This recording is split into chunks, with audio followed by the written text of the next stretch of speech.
Welcome to my journey SG. This is Sai Ganesh. Do subscribe. Last వరకు చూడు video. I'm not proud to be an Indian. వస్తారు అప్పటికప్పుడు వస్తారు, మళ్ళీ రోడ్లు వేస్తూ ఉంటారు. ఎందుకంటే ఈ డేసిన రోడ్డు పోయింది. ఈ డేసిన రోడ్డు ఒక సంవత్సరానికి బొక్కలు పడేసాయి. బొక్కలు పడ్డ రోడ్డు ఇంకెందుకు మళ్ళీ రోడ్డు వేస్తూ ఉంటాడు. ఫ్రీడమ్ ముందు ఎలా అయితే ఉందో ఇండియా ఇప్పటికీ అలాగే ఉందిరా. నేను బల్ల గుద్ది మాట్లాడుతున్నా. స్కూల్లో ఆగస్టు 15 అంటే పరిగెత్తామని, ఓ అమ్మ స్వాతంత్రం, ఫ్రీడమ్, ఓ అది ఇది అని. ఒక ఏజ్ వచ్చాక, ఇప్పుడు ప్రజెంట్ 25 years వచ్చాక ఒక రియాలిటీ అర్థమైంది. మన వాళ్ళు అనవసరంగా సచ్చారా బాబు మన దేశం కోసం ఫ్రీడమ్ అనేసి. మనల్ని ఇప్పటికీ గొర్రెల్లా ఉంచారు, బానిసల్లా అనే విషయం మనకు తెలియదు. జనాలందరూ గొర్రెల్లాగా ఉంటేనే నడుస్తుంది కదా. ఇప్పుడు ఎలా అంటే నీ దగ్గర నేను దోచుకున్న విషయం కూడా నీకు అర్థం కావకూడదురా. ఇదే మ్యాజిక్. రోడ్ ట్యాక్స్ కడుతున్నాం, ఓకే.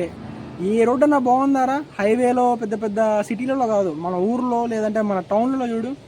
సిటీల్లో కూడా కొన్ని మంచి ప్లేస్లలో చూడు. హైదరాబాద్లో మొత్తం వర్షం పడితే దాని దారుణం బయటపడుద్ది. ఓకే, అరే 100 గవర్నమెంట్ హాస్పిటల్, 100 గవర్నమెంట్ స్కూళ్ళు ఉంటే కొన్ని వేలల్లో ప్రైవేట్ స్కూళ్ళు, ప్రైవేట్ కాలేజీలు, లేకపోతే ప్రైవేట్ హాస్పిటల్స్ ఉన్నారా? ఒకప్పుడు వాడు ఎవడో దోచుకుని వెళ్ళిపోయాడు అనుకుని ఏడుస్తూ ఉంటాం. ఇప్పటికీ మన దేశంలో మన వాళ్ళు దోచుకుంటూనే ఉన్నారా? ఆలోచించు కొంచెం. ఈ అమ్మ జీవితం గవర్నమెంట్లు మారాలా, మనమే మారాలో తెలియదు. నా చిన్నప్పుడు డెవలపింగ్ కంట్రీరా అని. ఆల్రెడీ డెవలప్డేనా మనం? ఒకప్పుడు డెవలప్డే. మన ఇండియా ఎప్పుడో గొప్పదే. మనం బుక్కులలో అంత తక్కువ చేసుకొని మాట్లాడి ఇండియా పేద దేశం, పేద దేశం. పేద దేశం కాదండి, బాగానే బాగుపడిన దేశం మంది. ఆడిచ్చే స్కూల్ బుక్స్లు పక్కా పడే, ఆడిచ్చే హోంవర్క్ అయితే చేయలేకపోతే పక్కా పడేసేలే. కానీ ఒక సెకండ్లో ఒక షో పడితే వచ్చేసింది రివ్యూ.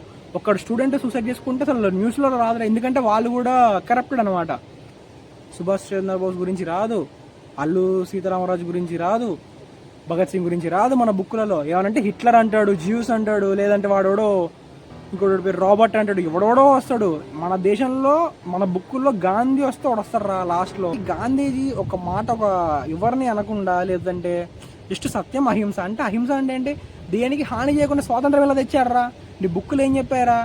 నువ్వు గాంధీలో ఉండాలి అని చెప్పి నేను చేతగానే మనం చేసేసాయి. ఎడ్యుకేషన్ అనేది చాలా పెంట్ అయిపోయింది రా. 20 ఏళ్ళు ఎందుకు చదువుతున్నావు నాకే కాదు, 25 ఏళ్ళు వచ్చిన అబ్బాయికో, ఇప్పుడు స్కూల్కి కాలేజ్కి వెళ్ళే ప్రతి ఒక్కరికి అర్థమైపోయింది మన ఎడ్యుకేషన్ సిస్టమ్ అంత దరిద్రంగా ఉందని. ఏంటంటే నిన్ను గొర్రెలా మార్చడమే ఎడ్యుకేషన్ సిస్టమ్ యొక్క లక్ష్యం అన్నమాట. గొప్ప గొప్ప వాళ్ళందరూ ఎక్కడో ఉన్నారా వేరే దేశంలో, మన వాళ్ళు ఇండియా వాళ్ళే.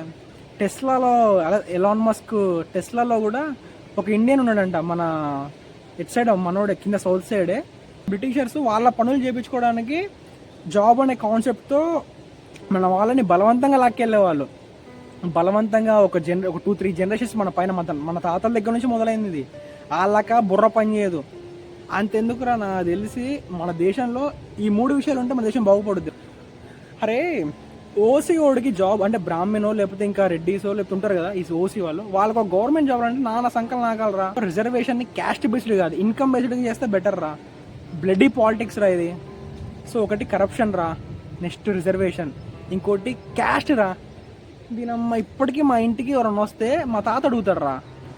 ప్రతి ఒక్కడికి పొట్టు ఉంటుంది, నాకు అర్థం కాదు అసలుకి.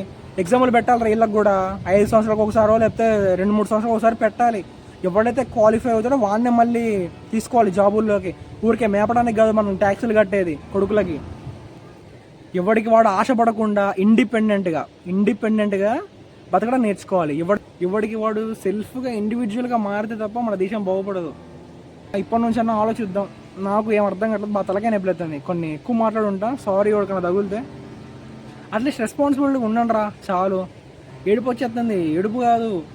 ఒకప్పుడు ఎంత గొప్పగా బతికామరా, ఎంత గొప్పగా బతికాం. బ్రిటిష్ వాళ్ళు 200 సంవత్సరాలు పరిపాలించి మొత్తం దోచుకొని, చాలా వరకు దోచుకొని వెళ్ళిపోయాక కూడా ఇప్పటికీ మన దగ్గర లేనిదేముందిరా. పూరి జగన్నాథుడు టెంపుల్ అంత నిధి దొరికింది. మన దేశంలో చాలా కుప్పలు నిధి ఉంది. అంతెందుకు మన దేశంలోనే చాలా రిచెస్ట్ మ్యాన్స్ ఉన్నారు. ఇప్పటికీ డబ్బు ఉంది మన దగ్గర, లేని నాలెడ్జ్ ఒకటేరా. బయట దేశంలో ఎవడోడో మన భగవద్గీతని, మహాభారతాన్ని, రామాయణం వీటన్నింటి స్టోరీస్ చదివి తెలుసుకుంటున్నారు. అమెరికాలో, ఫ్రాన్స్లో, జర్మనీలో వీళ్ళు చదువుతున్నారా మన పురాణాలని లేకపోతే భగవద్గీతని. మనకేంట్రా, మనం చదవం ఎదవల్లాగా.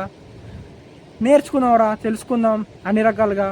ఇంకా చాలా వీడియోస్ వస్తూ ఉంటాయి, కొన్ని ఫ్రస్ట్రేషన్తో ఉంటాయి, భరించు. అట్లీస్ట్ మారదాం. నేను మారాలని అనుకుంటున్నాం, మారదాం అందరం కలిసి. థ్యాంక్స్ రా, bye. I'm not proud to be an Indian, but happy independence day రా. డిపెండ్ అవ్వకుండా బతకడానికి ట్రై చేద్దాం అందరం. థ్యాంక్ యూ రా.